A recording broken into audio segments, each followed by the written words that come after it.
मित्रों, एक नामांकित आश्रम को मैं कई दिन से जानता हूँ। मैं 2006 में मेरे एक जर्मनी के सहेली को भी उस आश्रम में लेके गया था। तो उस आश्रम के जो मुख्य व्यक्ति है, मुख्य संत है, उन्होंने मेरे साथ डोनेशन की बात की थी, दान की। उस जर्मन सहेली को देख के कि अपने को इतने इतने करोड़ रुपया दान चाहिए करके, और अभी 3-4 दिन के पहले भी मेरा योग आया उस आश्रम में जाने का। तो तब भी वहां की जो कार्यकारिणी मंडल में जो व्यक्ति है, उन्होंने भी मेरे साथ दान के बारे में बात की कि हमको दान चाहिए करके। तो मैंने उनको पूछा कि आप काम क्या करते हो, आपको दान किस लिए चाहिए और आप दान का उपयोग किस चीज में करते हो। क्योंकि मैं बचपन से अभी तक देख रहा हूँ कि आप सिर्फ दान ही मांगते हो, झोली आपकी ऐसे की ऐसी ही रहती है, और वो भी फटी की फटी कि जितना भी आए खत्म ही होता है, और आपकी झोली जैसे कि वैसी। मैंने बोला, अगर आप समझते हो कि आप जगत के लिए सबसे अच्छा काम कर रहे हैं, तो एक्शन में और रिजल्ट में ऐसा दिख नहीं रहा। क्योंकि इतने साल से मैं जानता हूँ उस आश्रम को और उन लोगों को, ऐसा कोई खास फर्क नहीं पड़ा है। मैंने पूछा, क्या आप गरीबी दूर कर रहे हैं लोगों की, क्या आप बेरोजगारी दूर कर रहे हो, क्या आप जगत के एक्सीडेंट्स खत्म कर रहे हो, कि आप जगत में कुछ ऐसी सुंदर व्यवस्था ला रहे हो कि जहाँ किसी लोगों को कोई तनाव नहीं रहेगा, कोई टेंशन नहीं रहेगा, टेंशन मुक्त हो जाएंगे, कि आप जगत में खुशियां ही खुशियां भर रहे हो। और ऐसा तो कुछ दिखता नहीं, क्योंकि आपके चेहरे को जब भी देखा खुशी तो कुछ दिखती ही नहीं। जो बैंक बैलेंस ही आपका नहीं है, वो आप देंगे कैसे किसी को। मैंने बोला कि हम कर रहे हैं जगत को सुंदर करने का काम। दिखने को तो ये अहंकार जैसा दिखता है कि हम कर रहे हैं। हाँ, हम कर रहे हैं, और सिर्फ बातों से नहीं कर रहे, हम एक्शन प्लान से कर रहे हैं। हमने उसमें पैसा भी डाला है, हम उसमें समय भी दे रहे हैं, और हम पूरे जगत को जागरूक भी करने का प्रयास कर रहे हैं। विश्व शांति का नाम आप तो लेते हो, लेकिन एक्शन प्लान तो हम कर रहे हैं। नहीं तो आपका एक्शन प्लान दिखाइए कि आपके पास कौन सा एक्शन प्लान है। अभी तक तो हमें दिखा नहीं। और वहां प्रार्थना होती है हर रविवार को या हर रोज कि विश्व शांति का ध्यान करे, सबका सब सम्मान करे। तो अब तक इतने साल हो गए हैं, क्या आपके वचन पूरे हो गए हैं? विश्व शांति हो गई है? सभी देशों के बॉर्डर्स खत्म हो गए हैं? मैंने कहा कि हम ऐसा काम कर रहे हैं कि जहां हमको दान की बिल्कुल ही जरूरत नहीं है, हम किसी को दान मांगते ही नहीं।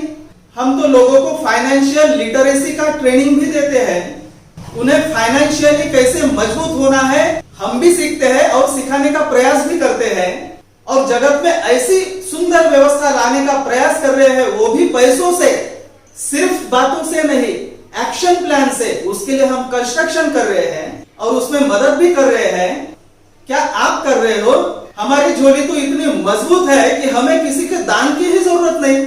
हम तो लोगों को मजबूत करने का प्रयास कर रहे हैं, उनका ही पैसा, और वही होंगे मजबूत, वही लोग होंगे इस पूरे सुंदर व्यवस्था के साक्षी, और वही लोग होंगे इस सुंदर व्यवस्था के मालिक।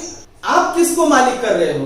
तो हम सुंदर व्यवस्था भी ला रहे हैं और आम लोगों को उसका मालिक कर रहे हैं, उनको बेबसी और लाचारी से बाहर निकालने की कोशिश कर रहे हैं। क्या आप यह काम कर रहे हो?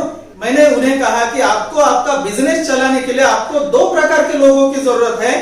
एक प्रकार है लाचार और बेबस, गरीब, दीनहीन। वो नहीं रहे तो आपका धंधा ही नहीं चल सकता है। वो नहीं रहेंगे तो आपके आश्रम को पूछेगा कौन। और दूसरा प्रकार जो है, वो आपको चाहिए कि आपको दान भी चाहिए, मतलब मजबूत लोग भी चाहिए, लेकिन धंधा आप करेंगे। एक तरफ से दान भी चाहिए और एक तरफ से आपको बेबस लाचार लोग भी चाहिए, तभी तो आपका चलेगा धंधा। मैंने कहा कि हम ऐसा धंधा नहीं करते, ना हमें दान चाहिए, ना हम बेबस लाचार लोगों को वैसे ही रखने का प्रयास करते। हम तो उन्हें मजबूत करने का प्रयास करते हैं। जिन चीजों के मालिक बड़े बड़े अमीर लोग होके बैठे हैं, उन चीजों के मालिक सामान्य लोग होंगे। हम वो प्रयास कर रहे हैं, हम सामान्य लोगों को पावरफुल करने का प्रयास कर रहे हैं। मित्रों, आप कैसी दुनिया में रहना पसंद करोगे? क्या आप बेबस, लाचार और अप्राकृतिक जीवन में रहना पसंद करोगे, कि आप सुंदर जीवन, प्रकृति और व्यवस्था में रहना पसंद करोगे? आज हम जिस जीवन में, जिस जगत में रह रहे हैं, वो जीवन कैसा है देखिए। इस जगत में बड़ी बड़ी ट्रेनें हैं, गाड़ियां हैं, रास्ते हैं, सीमेंट के रास्ते हैं, बड़ी बड़ी फैक्ट्रीज हैं जो बहुत सारा धुआं उत्पन्न करती है। इस व्यवस्था में आवाज का बहुत सारा प्रदूषण है और वायु प्रदूषण भी है। इस व्यवस्था में रॉकेट है और रॉकेट का धुआं भी है। पानी की लेवल नीचे गई है, मिट्टी पूरी खराब हो गई है, पेड़ सूख गए हैं, जंगल कम हो गए हैं, खेलने के लिए जगह नहीं है और यहाँ के पेड़ को कुछ फल भी नहीं लग रहे हैं, ऑक्सीजन नहीं मिल रहा है, क्योंकि यहाँ इतनी बड़ी अव्यवस्था करने वाला राक्षस बैठा है।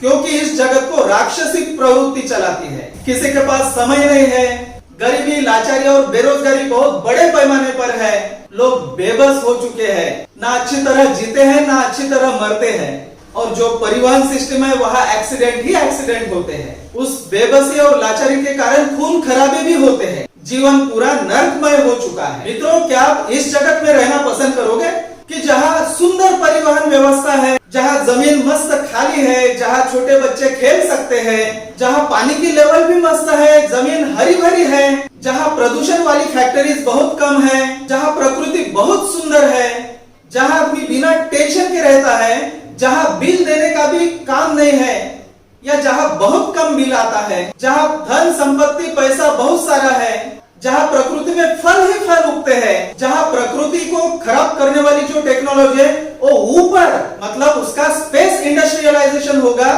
वो ऊपर काम करेगी, पृथ्वी को खराब नहीं करेगी, पृथ्वी एकदम सुंदर बनेगी, जहाँ मिट्टी एकदम सुंदर है, जहाँ एक्सीडेंट नहीं होते हैं, जहाँ लोगों को समय ही समय मिलता है, जहाँ हर किसी का सपना पूरा होता है, जहाँ खाने के लिए पूरा ऑर्गेनिक खाद्य है, जहाँ लोग लंबा आयुष्य काल जीते हैं, जहाँ स्वास्थ्य है, सौंदर्य है, जहाँ है सच्ची मानवता और उसके साथ साथ सुंदर प्रकृति, सुंदर निसर्ग, सुंदर नेचर, जहाँ सभी प्राणी रहते हैं मजे से, सभी पंछी उड़ते हैं मजे से। क्या आप इस प्रकार के जगत में रहना चाहोगे?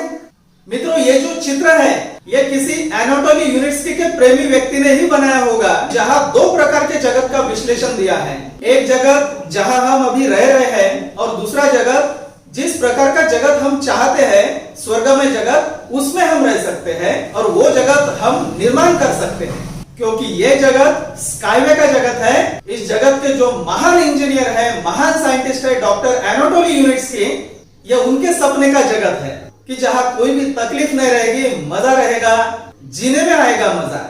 और ये जगत हम निर्माण कर सकते हैं, आप निर्माण कर सकते हैं। यहाँ जगत में जो भी चीज हो रही, कौन कर रहा? हम ही तो कर रहे हैं। अगर गलत चीज हो रही है तो हम ही कर रहे हैं, हम ही उसके जिम्मेदार हैं। अगर अच्छी चीज करेंगे तो उसके भी जिम्मेदार हम ही रहेंगे। अगर आप सब इस जिम्मेदारी को समझते हैं तो आप भी इस महान कार्य में भागीदार बन सकते हैं। आप भी इस जगत के निर्माता बन सकते हैं। आप भी सुंदर जगत तैयार कर सकते हैं और उसमें आप भी खेल सकते हैं, आपके बच्चे भी और आपकी आने वाली पीढ़ियां भी। और इस जगत को हम निर्माण कर सकते हैं हम इसमें इन्वेस्ट करके। यह है स्काईवे का जगत। हम इस जगत के रहेंगे मालिक, हम इस निर्माण के रहेंगे मालिक, आप रहेंगे इस सुंदर व्यवस्था के मालिक। तो मित्रों, चॉइस आपकी है कि आप किस जगत में रहना चाहते हैं और आप उस जगत को भी निर्माण कर सकते हैं स्काईवे में निवेश करके। मित्रों, अगर आप भी इस निर्माण कार्य में सहभागी होना चाहते हैं तो इस वीडियो के नीचे आप कमेंट भी कर सकते हैं या इस व्हाट्सएप नंबर पर आप हमें मैसेज भी कर सकते हैं। तो आप भी बन सकते हैं इस नए जगत के इन्वेस्टर, इस नए व्यवस्था के निवेशक। और इसका फायदा ही फायदा है, हर एंगल से देखेंगे तो फायदा है। पैसे का भी फायदा है, प्रकृति का भी फायदा है, आयुष्य काल का भी फायदा है, अपने स्वास्थ्य का भी फायदा है, टेंशन नहीं रहेगा और पूरे दुनिया में कहीं भी घूम सकेंगे आप भी और आपकी आने वाली पीढ़ियां भी। क्या आप चाहते हो कि इस जगत में खुशियां ही भरे? तो ये भी आप पर निर्भर है मित्रों। हम तो ऐसी ही इच्छा रखते हैं और हम इसके एक्शन प्लान में सहभागी भी हो गए हैं। आप भी सहभागी हो सकते हैं, एक्शन कर सकते हैं, सिर्फ बातें नहीं। मित्रों, मिलते हैं आपसे अगले वीडियो में। तब